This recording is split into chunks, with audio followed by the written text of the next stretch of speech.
اے بنی اسرائیل، ذرا خیال کرو میری اس نعمت کا جو میں نے تم کو عطا کی تھی۔ میرے ساتھ تمہارا جو عہد تھا اسے تم پورا کرو، تو میرا جو عہد تمہارے ساتھ تھا اسے میں پورا کروں، اور مجھی سے تم ڈرو۔ اور میں نے جو کتاب بھیجی ہے اس پر ایمان لاؤ، یہ اس کتاب کی تائید میں ہے جو تمہارے پاس پہلے سے موجود تھی، لہذا سب سے پہلے تم ہی اس کے منکر نہ بن جاؤ۔ تھوڑی قیمت پر میری آیات کو نہ بیچ ڈالو اور میرے غضب سے بچو۔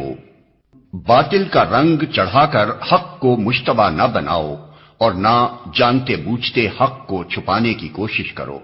نماز قائم کرو اور زکوٰۃ دو، اور جو لوگ میرے آگے جھک رہے ہیں ان کے ساتھ تم بھی جھک جاؤ۔